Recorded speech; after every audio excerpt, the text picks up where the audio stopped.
L'info écho avec Capital. On commence par le chiffre du jour. 14 800, c'est le nombre maximum de personnes qui pourraient voir leurs allocations chômage diminuer.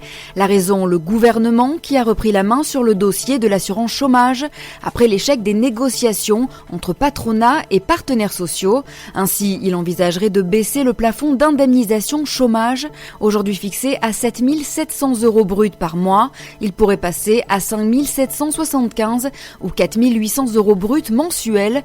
Dans le premier cas, ce sont près de 8 300 personnes qui verraient alors leur indemnisation rognée. Si le plafond descend à 4 800 € bruts par mois, 14 800 personnes seraient alors concernées.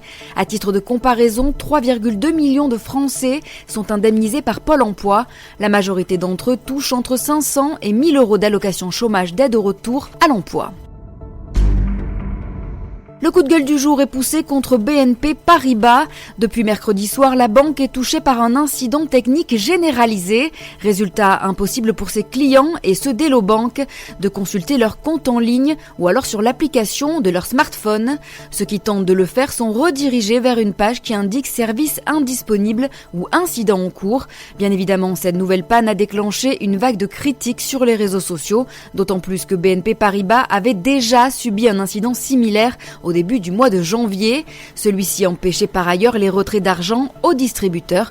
Contacté par Capital, la banque a affirmé que l'incident informatique a été immédiatement corrigé. Le retour à la normale revient progressivement à cause des contrôles nécessaires, a expliqué BNP Paribas.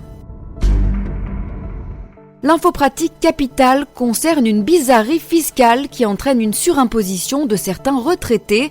On vous explique donc pourquoi. Tout d'abord, les pensions de retraite, comme les salaires, sont imposées après un abattement spécifique de 10%. Cette déduction est plafonnée à 12 502 € par personne pour les salaires. Mais voilà, la limite est de 3 812 € pour l'ensemble des membres du foyer fiscal des retraités.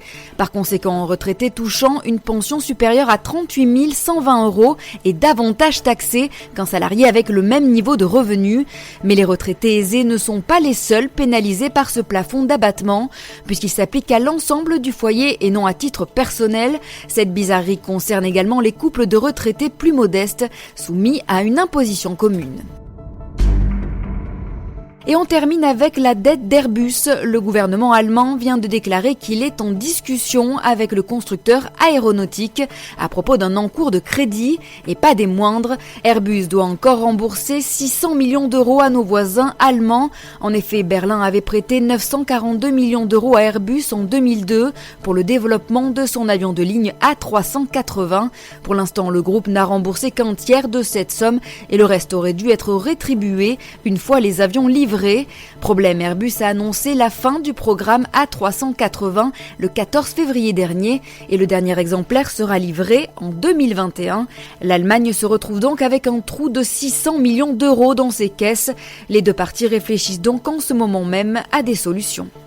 C'était l'Info écho avec Capital.